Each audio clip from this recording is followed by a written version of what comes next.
Hello,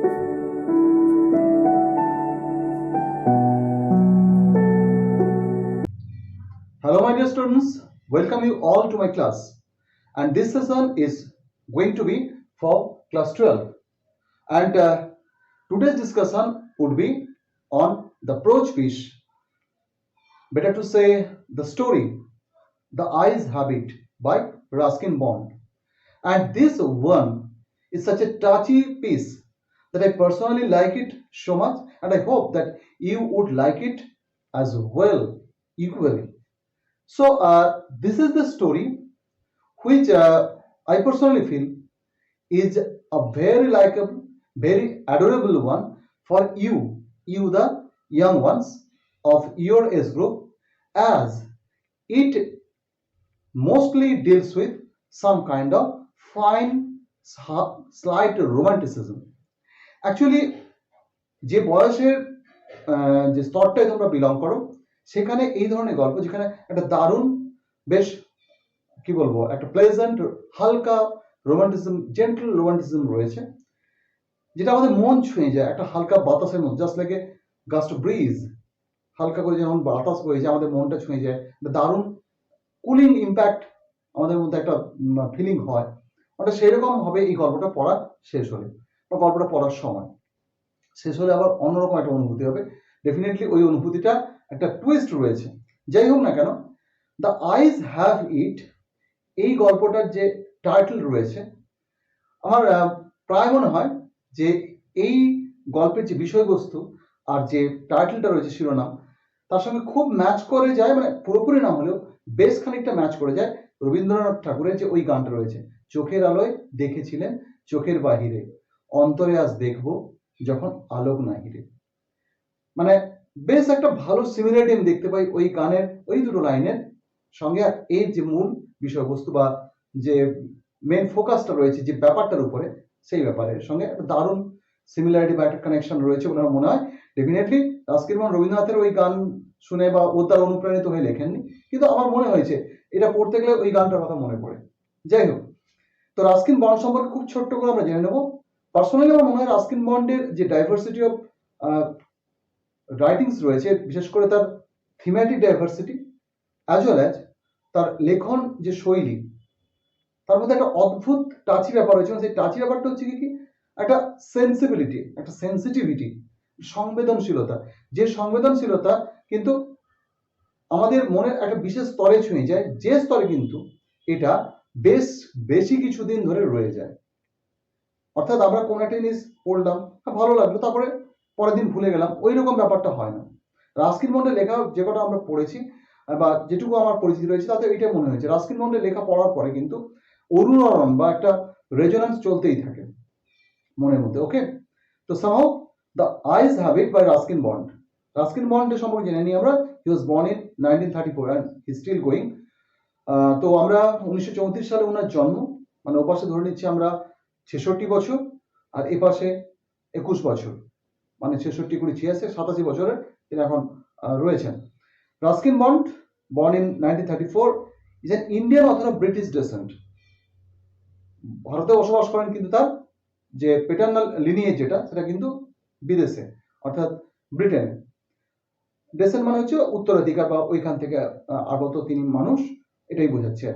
তো in 1992 he received the সাহিত্য Akademi award. ভারতবর্ষে সাহিত্যের ক্ষেত্রে এটা কিন্তু প্রচন্ড প্রেস্টিজিয়াস এবং খুব দুর্দান্ত একটা বড় সম্মান এবং পুরস্কার। ওকে, সাহিত্যের ক্ষেত্রে সেরা পুরস্কার। The Sahitya Akademi award for his short story collection our trees still grow in Dehra. এই বইটার জন্য তিনি, এই বইটা বলতে এটা শর্ট স্টোরি একটা কালেকশন, সেটার জন্য তিনি পেয়েছিলেন সাহিত্য একাডেমি অ্যাওয়ার্ড। কত সালে না, ইন 1992। তো আমি তখন পার্সোনালি 1992 মানে ধরে নেওয়া যেতে পারে তখন 6-এ পড়ি। ওকে, 9, হ্যাঁ, অফকোর্স 6-এ না, 7, 8, হ্যাঁ 6-এ।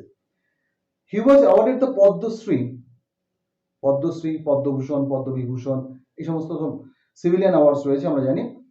তো পদ্মশ্রী অ্যাওয়ার্ড কিন্তু সিভিলিয়ান অ্যাওয়ার্ডের মধ্যে টপের দিকে রয়েছে। হি was awarded the Padmashri in 1999 for contributions to children's literature.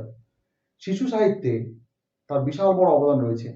এই জায়গাটা অবশ্য আমার আগে বলে দেওয়া উচিত ছিল একটু। যাই হোক, or the other, better late than never, শিশু সাহিত্যের যে ফিল্ডটা ইনি বিচরণ করেন সেখানে কিন্তু সবসময় তিনি চেষ্টা করেছেন বাচ্চাদেরকে এন্টারটেন করার চেষ্টা করেছেন definitely, at the same time বাচ্চাদের মধ্যে একটা মেসেজ দেওয়ার চেষ্টা করেন যাতে তারা সেন্সিবল, সেন্সিটিভ, বেটার হিউম্যান বিইংসে পরিণত হয়। এই ব্যাপারটা আমার খুব ভালো লাগে। ঠিক আছে, তো বাচ্চাদের মধ্যে একজন ভালো মানুষ তৈরি করার প্রক্রিয়াটা কিন্তু ওর ওই লেখাগুলোর মধ্য দিয়ে চলতে থাকে। তো যাই হোক, he now lives in Landour near Mussoorie, north India. Okay, তো আমরা যেটুকু জানার একদম মিনিমাম লেভেলে জেনে নিয়েছি, কিন্তু আমি আবারও বলছি ক্লাস 12 মানে কিন্তু লিটারেচারের ক্ষেত্রে একটা প্রিপারেশন টাইম, যারা ইংরেজি নিয়ে পড়বে ভবিষ্যতের দিকে।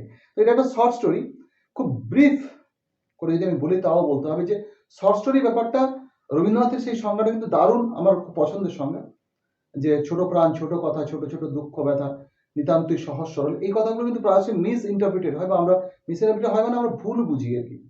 ছোট প্রাণ ছোট কথা মানে কিন্তু ছোট লেভেলের মানুষ, যারা সাধারণ মানুষ তাদের কথা নয় শুধু। ছোট প্রাণ মানে জীবনের যে বিশাল ব্যাপ্তি, বিশাল প্রকাশ, তার একটা ছোট্ট অংশ। ছোট গল্পের বা শর্ট স্টোরির পরিসরটা হচ্ছে কিন্তু ব্রিফ। ফলে একটা মানুষের যদি আমি ধরে নিই জীবন, সারা পৃথিবীর জীবন ছেড়ে দিলাম, শুধু আমার জীবন বা কোনো একজন মানুষের জীবন যদি ধরে নিই, তাতে কত ঘটনা, কয়েক হাজার বা কয়েক লক্ষ ঘটনা, কত ডাইমেনশন, কত এক্সপিরিয়েন্স, তার থেকে ছোট্ট করে কিছু একটা তুলে নেওয়া অল্প কিছু সময়ের একটা স্প্যানের মধ্যে। সময়টা অল্প সময় নাও হতে পারে, অনেক বড় সময় ধরেও তার ব্যাপ্তি হতে পারে, কিন্তু ঘটনাটার ছোট্ট একটা ঘটনা, ছোট প্রাণ ছোট কথা, সবকিছু একটা ব্রিফ এনকম্পাসের মধ্যে থেকে ধরা আর কি। তো ছোট ছোট দুঃখ ব্যথা, নিতান্তই সহজ সরল। সহজ সরল মানে সহজ করে বলার ব্যাপার। শর্ট স্টোরিতে বিশাল হাইপ্লোন কোনো থিওরাইজেশন, কোনো ফিলসফি অফ লাইফ এগুলো থাকে না। যেটা থাকে সেটা হচ্ছে simplified form of presentation both of life as well as, if any philosophy is there on behalf of the writer, it is also expressed in some simple way, সহজ করে বলা। ঠিক আছে, তো যাই হোক, নাহি বর্ণনার ছোটা ঘটনার ঘন ঘটা। উপন্যাসে এরকম আমরা দেখি ঘটনার পরে ঘটনা, ঘটনার পরে ঘটনা, বিশাল স্প্যান অফ টাইমকে কভার করছে, প্রচুর চরিত্র, ওইরকম ব্যাপার না। এখানে সংখ্যায় খুব কম চরিত্র, ঘটনা এত বেশি কিছু নেই। ঠিক আছে, গাদাগুচ্ছের থিওরাইজেশন, ফিলোসফাইজেশন কিচ্ছু নেই। অন্তরে ঘটনা ঘটা, নাহি তত্ত্ব নাহি উপদেশ, ডিডাক্টিসিজম বা উপদেশ ধর্মিতা উপরটা থাকে না। যেটুকু উপদেশ বা যেটুকু মেসেজ, উপদেশ বলবো না, মেসেজ থাকে, সেটা কিন্তু ঘটনাটা বা যে ঘটনাগুলো বলা হচ্ছে সেই ঘটনার মধ্য দিয়ে ন্যাচারালি আমাদের কাছে পৌঁছে যায়। On behalf of the writer, যেখানে নিজে থেকে লেখক কোনো থিওরাইজ করছেন না, এইটা একটা বড় ব্যাপার। অন্তরে অতৃপ্তি রবে সাঙ্গ করি মনে হবে, শেষ হয়ে হইল না শেষ। এটাই সবচেয়ে বড় জায়গা আমার যেটা মনে হয়েছে, যে ছোট গল্প শেষ করার পরে মনের মধ্যে একটা টুইস্ট থাকবে এবং মনে হবে it should have been better, it could have been better if it should have been a little longer, একটু বেশি হলে আর একটু ভালো হতো। ঠিক আছে, তো মোটামুটি আমরা এইটুকু মাথায় রেখে এই গল্পটা পড়বো। ছোট গল্পের এই যে ফিচার্স, এটা কিন্তু শুধু এই গল্পে না, সব ছোট গল্পের ক্ষেত্রে সমানভাবে প্রযোজ্য। তো আমরা যে গল্পটা পড়তে যাচ্ছি তার মধ্যে কিন্তু একটা টুইস্ট রয়েছে, এবং সেই টুইস্টটা আমরা ডেফিনেটলি কভার করব।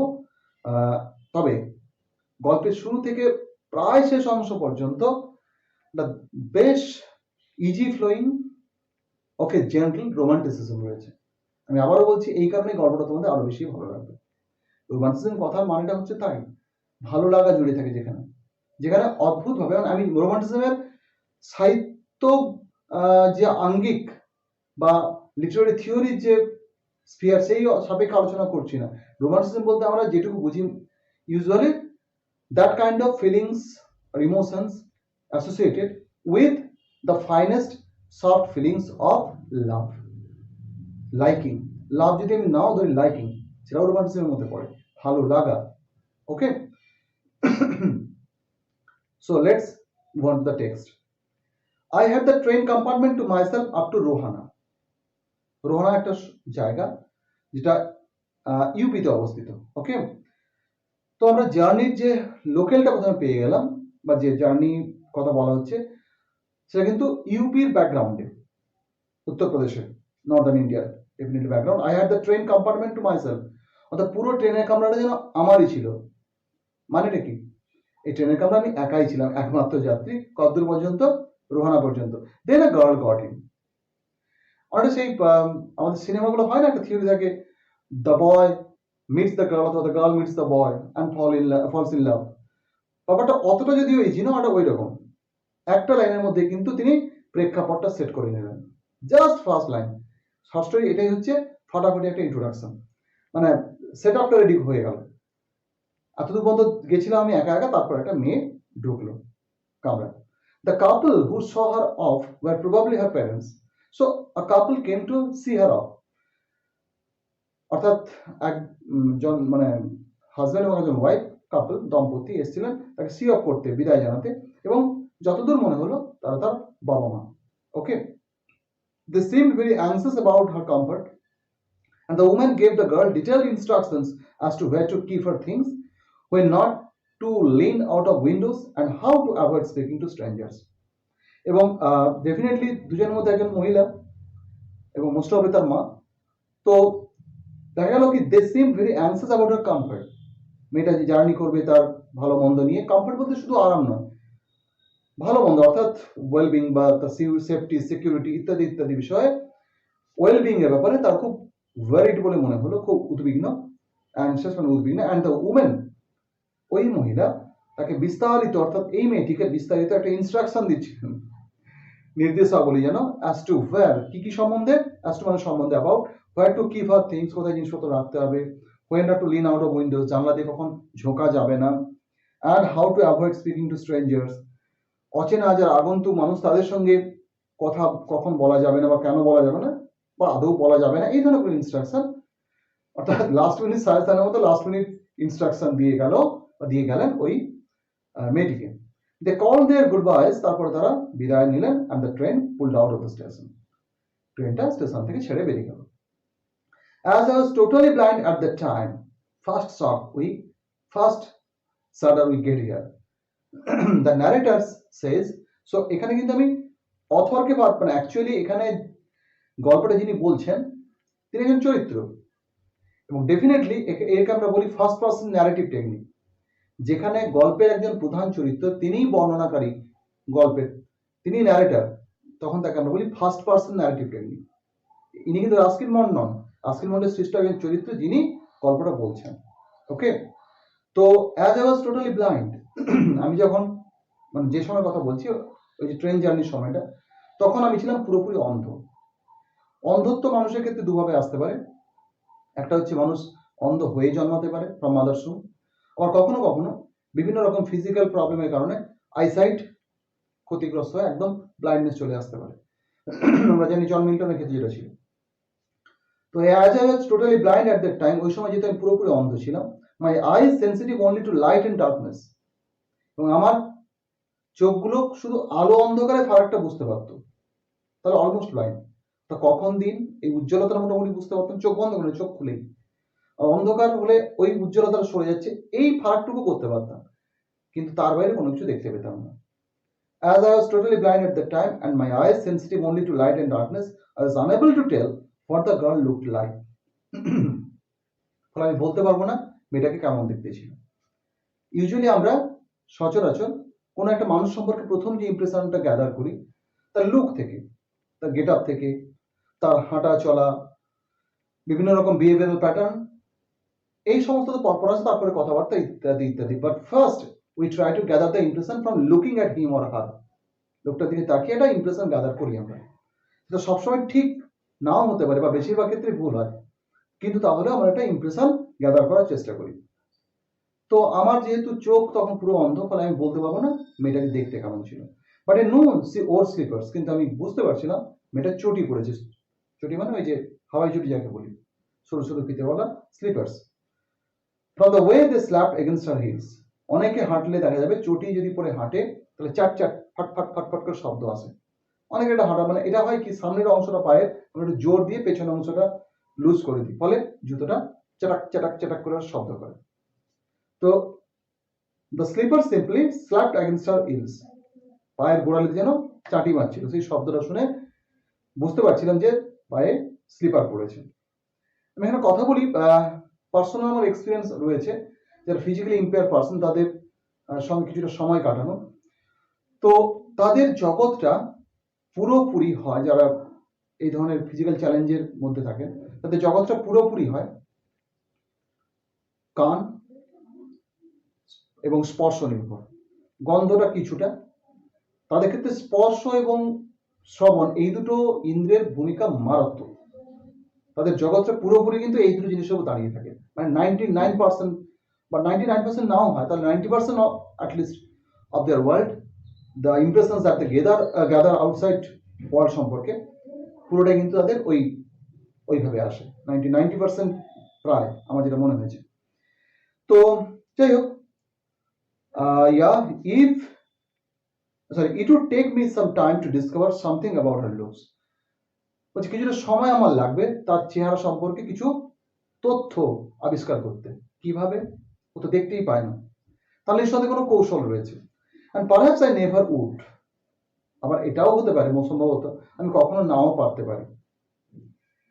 তাহলে আমি গ্যাদার করবো কিভাবে? আমি কথা বলে যে আপনি আসছেন, তো আমি বুঝলাম ব্যাপারটা, তো আপনি চুল থেকে একটা দারুণ গন্ধ ভেসে আসছে, আপনি বা আপনার কাছ থেকে গন্ধ আসছে, আপনি চুলে কি কিছু তেল মেখেছেন? যদি বলেন না আমার তো কোনো একটা, আমি মেয়ে ছেড়ে দিলাম, কোনো পুরুষ মানুষ সম্পর্কে কথা বলছি, না তো আমার তো চুল নেড়া, আমি তো চুল মানে নেই, তাহলে আমি জেনলাম লোকটা চুল বিহীন। তাহলে এভাবে কথার মার পেয়েছে with the twist of words আমরা ইনফরমেশন গ্যাদার করে মোটামুটি একটা ইমপ্রেশন দাঁড় করাতে পারি। Okay, but I like the sound of her voice. তো মেয়েটাকে কেমন দেখতে তার সম্পর্কে আর কোনো যদি ইনফরমেশন নাও পাই, অন্তত তার কণ্ঠস্বরটা শুনে আমার বেশ ভালো লাগছিল। And even the sound of her sleepers, এখন তার জুতোর শব্দটাও ভালো লাগছিল। অ্যাকচুয়ালি এটা বলে না, যারা দেখতে নারী তার চলন বাঁকা, আর যারা দেখতে পারি তার সব কিছুই ঠিকঠাক, ব্যাপারটা অনেক এরকম দাঁড়ায়। তো যেহেতু এর প্রেজেন্সটা এই ছেলেটার কাছে বা এই নারীটার কাছে বেশ একটা প্লিজিং এক্সপিরিয়েন্স, ফলে তার সব কিছু যেটুকু তার ট্যাঞ্জিবল ওয়ার্ল্ড, ট্যাঞ্জিবল বলবো না আমি, তার যে পার্সিভেবল ওয়ার্ল্ড, অর্থাৎ শ্রবণ এবং স্পর্শের ব্যাপারটা এখানে নেই, শ্রবণের কাছে যেটুকু ধরা পড়ছে সেটা তার কাছে প্লিজিং মনে হচ্ছে। Okay, first question that the narrator asks, are you going all the way to Dehradun?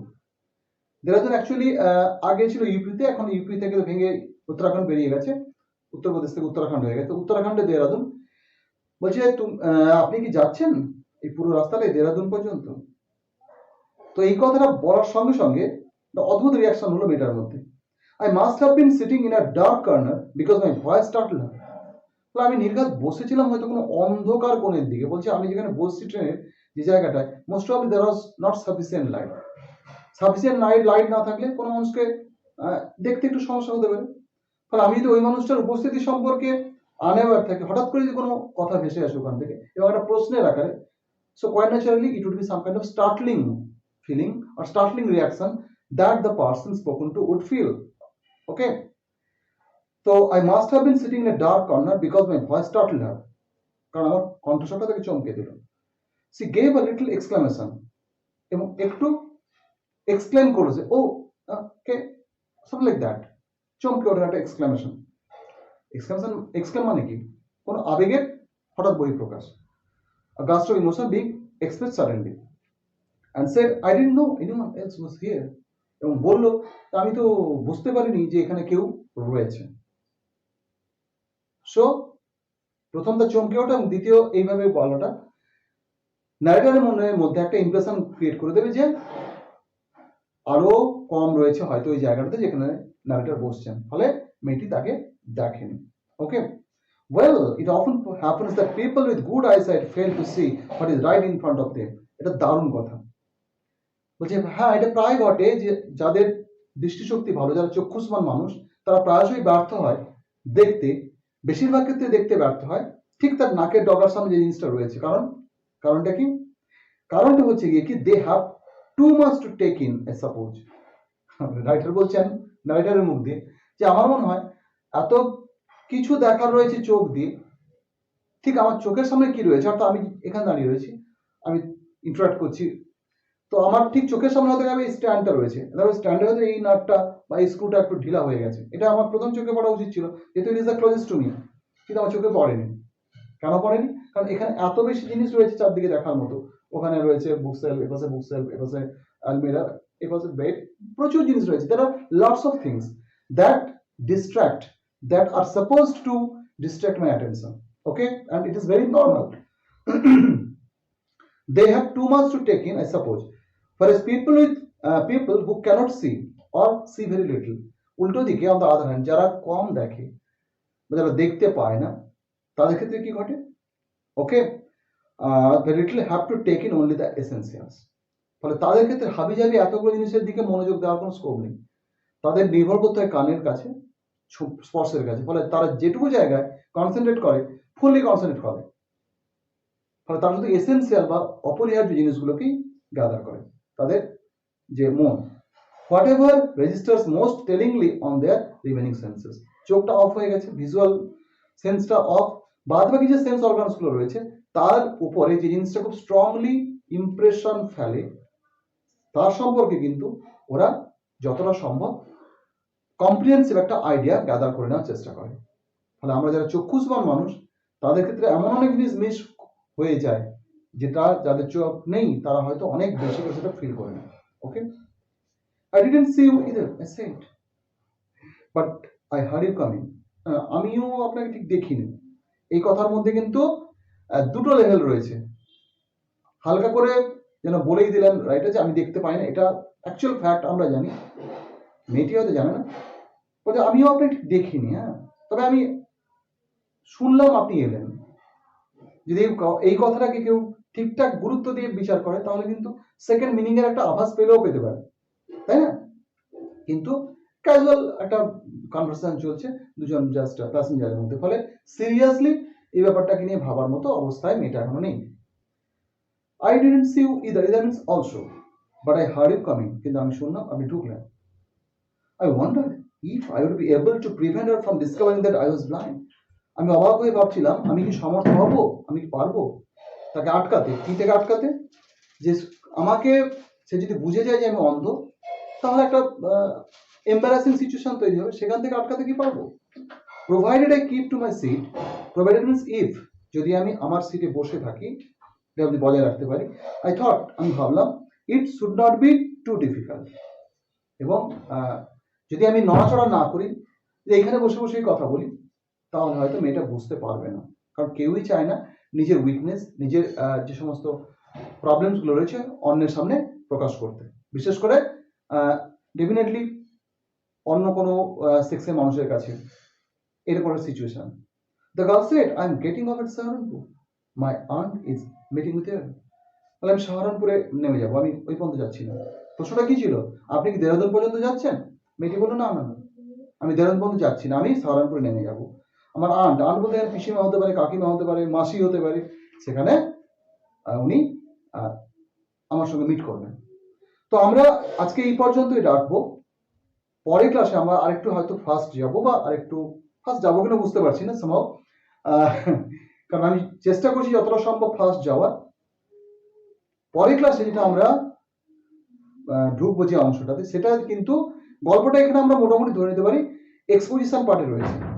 অর্থাৎ একটা মোটামুটি গল্পের যে মেন অ্যাকশন, সেখানে আমরা ঢুকতে চলেছি, বা প্রায় ঢুকে পড়েছি বলতে গেলে।